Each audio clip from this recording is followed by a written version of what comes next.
much every time. So, I mean, what are you striving for? You want to be Cinderella, Zach?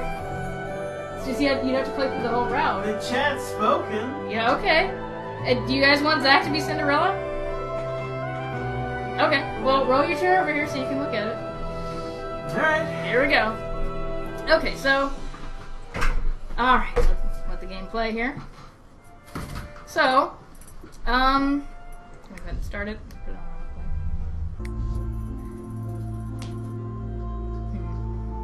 autoplay. We have to wait for Zach to eat more soda. But anyway, so, Tom, why don't you tell us a little bit about MoeCube and how you started and what kind of games you've been making for the past couple of years? Well, MoeCube is a small independent game development studio, but actually it's more like a group of friends who decided to, team up together and make some games. It got started by accident as small cool things.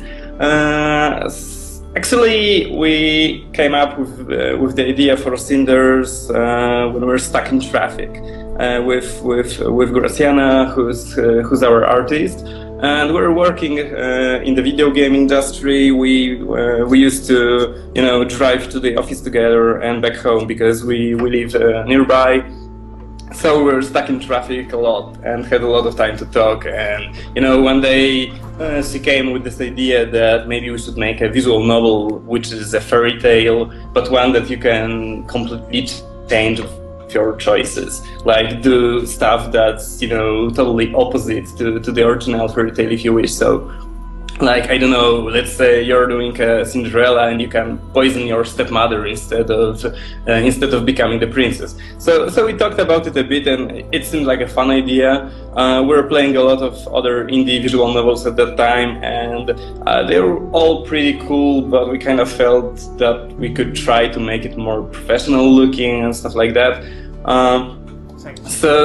So that's how the idea was born. And a few months later, the company we worked for closed its office, and we found ourselves without a job. Actually, Graciana wasn't at work back then, so I called her and was like, "Hey, do you remember that game we talked about in a car?" And she's like, "Yes." And okay, we are fired, so maybe we'll just make this. And she was like, "Okay, that's a pretty cool idea." And MoeCube was born, and we started working on this. Basically, we didn't know what we were doing. We just, went with the flow. Like for half of Cinders development, we didn't really know how our studio is going to be called or anything, and everything else just, fell in place step by step. So that's basically it. I don't know if it's a cool story. Huh. Well, that's interesting. So you had the idea for this for a while. So people are just now seeing the actual character models and the animation for them and stuff like that, and it's really different for a visual novel, I think, because most people think, oh, anime, and having these really like elaborate painted, it's really a change in expectations. So. What was the thoughts behind doing the art this way? And I know you mentioned that you work with or are friends with the artist. So I don't know, what was the thoughts behind the art design, and how much I guess preparation went into figuring out how it would work? Well, this is just how she draws. She just likes this art style, and when you're working with someone who's your friend, you really want them to be happy, about what they're doing. So there really wasn't much discussion about the art style. I was like, okay, I'm going to code it and design it, and you just, make it look pretty in a way that pleases you. So she just, came with this art style. It's just the usual way she draws things. We were kind of worried, actually, that this thing not being anime is going to, alienate people, because a lot of visual novel fans are huge otakus and stuff like that. But actually it was exactly the reverse. The fact that the art style is a bit different made it stand out a bit, and it appeared that people who play visual novels are actually very, very open to new experience. So that fear was really unbased. People really liked it, and there really wasn't much going for much planning with this. Just this is kind of how we envision it from the beginning. We have this cool, mutual understanding that when I'm talking about a scene and she starts drawing it, it looks exactly how I imagined it to look. So everything just fell in place by itself.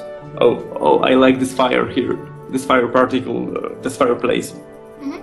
That's my work. I love it. The sunflowers are moving in the background, and the lamp, and the fire, and stuff like that. So. Did you, a lot of people that make visual novels code in this open source program called Ren'Py. It uses the Python language to code. Did you utilize that program, or did you just go your own way and do it differently?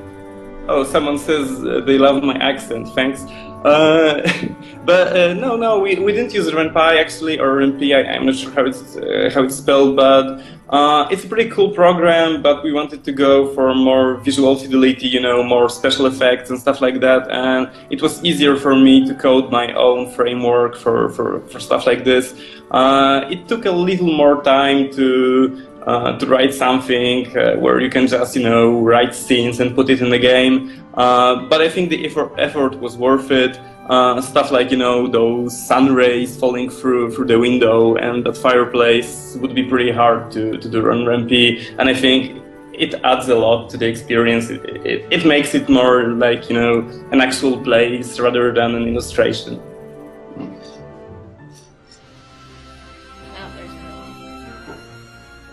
And yes, I'm from Poland. I noticed it was interesting, so I was trying to find your Skype name, and there's a whole bunch of Tom Warchowiaks, and I was like, not and that's pretty weird. Common, but I guess it's common in Poland. I don't know. No, it's not really. I don't know, maybe these are just like my old accounts or something. I have no idea. Oh. Read a book. Read a motherfucking book. Well, anyway, the thing I thought was really neat about this, and I played it, my favorite thing about this game is that a lot of visual novels have the illusion of choice. They have a bunch of paths set out that are, I don't know, like different stories that presumably the author wanted to tell, and they'll have choices in there, but just to lead you down whatever this alternate story is. And it's it's limited, it's, basically you could get a walkthrough and cheat through a lot of visual novels. Cinders is walkthrough proof. Best as I can tell. Every single choice changes something about the ending, and it's not a matter of choosing different paths. It's little elements that completely change every tiny detail of how it ends, and they're not blatant. They're sort of subliminal. I don't know. What was the thought process behind how it was coded, and how long did it take you to figure out how to path it so all that would match up and make sense? Our idea for this was to not make it like other visual novels which have just, kind of roots, like you can make a choice and then as you just said, you just walk through a linear path and make a few choices. We wanted it to be a bit like a role-playing game, but role-playing not in a sense that, you have stats and damage and whatever. Role-playing as in you actually play a role, that you can shape your protagonist's personality, you can alter a lot of little things, like you can just decide what you would do at that point and it's going to be allowed in the game. Actually, it wasn't really that difficult to code, because if you think about such things from the very beginning, you just, can plan ahead. One trick we used was to come up with endings first. Before we even begin writing, and before we started outlining all the scenes, we decided what the endings are going to be, what variants are going to be allowed in each ending, and it allowed us to plan ahead to make sure that every single one of those endings is possible to reach. And then you just have to be very scrupulous about it. We have a huge design document which holds all the game scenes, all the choices, and information on every little variable and when it changes and stuff like that. Just so you know, when you're writing a scene, you can quickly, you know, check if something changes there and how it affects the rest of the story. And if you keep it in order, you know, if you update it all the time, then it's pretty easy to manage all the possible routes. And really, in this game, like a single scene can go in 20 or something possible scenarios, depending on if you, I don't know, were nice to someone or not, or did something or didn't, or if your Cinders is more like a cynical person or more like an idealistic person. It's going to change things from huge ones to just little details. Mm-hmm. Yeah, that was the other thing I liked about the game, is that well, the choices aren't obvious as to like what effect they'll have. They're just sort of based. It's like a personality test. It's just based on how you yourself feel about a situation. And so when you get to the end, I feel like the endings kind of say something about you as a person, I guess, like what you value most, whether you value morals most, or your own autonomy, or intelligence, if you value intelligence over morals sometimes, which is weirdly self-revelatory for this sort of thing. So I don't know. Did you ever think of it as a bit of a personality test for people, or did that just sort of come organically out of how it was written? Yeah, we thought about it that way. We really wanted to, you know, make you know, Cinders reflect your own personality. And one thing we did was, like, in most games, when you have a choice when you have a choice of doing something, you know, like let's say Mass Effect, you can be a good guy or a bad guy, and that's it. And we wanted to make it a bit more complex, so we have more variables for various personality traits, and then they can create mixes. Like it's different if you are a cynical person and a smart person from being a cynical person and not a very smart person. It's going to affect the endings and your personality. So a lot of work went into it, but it's one of the elements of the game I'm the most proud of. I think in most cases it works really well, and you can really just, like, you know, in the last scene where it kind of goes on autopilot without much choices, and you kind of are seeing what Cinders created. It's pretty fun always for me when I'm playing it to just see how what happens reflects my earlier choices. Oh, I like this location a lot. Mm-hmm. It's pretty pretty. I like the fading in and out birds hanging around the castle in the background. I spent way too much time on those birds in the background. I swear, you're probably the first person who noticed them. Fuck her. Yeah. I mean, even the way they flap wings is synced with how they fly, so I really went overboard on this one. Yeah, I imagine it took a while. Let's see. Oh, water in this place, also cool.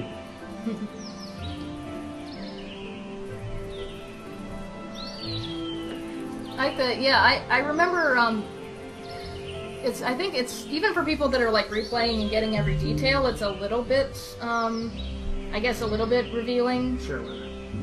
It's a little bit revealing because, again, it's really hard to like pull up a reference and get different endings that way. You just kind of have to do it intuitively and figure it out. And what kind of happens last for you, the hardest thing for you to do, is a little revelatory too. For instance, like you can befriend the stepmother or either one of the stepsisters or both of them, etc. And I was trying and failing, couldn't, to befriend Gloria, who is the put together haughty one, as opposed to Sophia, who is the dumpier, like, gothier of the two sisters. And like when I tried to get Sophia angry at me, I couldn't, and when I tried to like Gloria, I couldn't. Almost every playthrough, if I wasn't focusing on it, I would get Sophia to like me and Gloria would hate me. And I was like, I wonder if that, and Sophia is the honest but lazy one, and Gloria, you know, wants to please everybody, and that's both a good thing and a bad thing. So, I guess that says something about me, I don't know. Also, Gloria is not very smart, bless her heart. She's good, she's very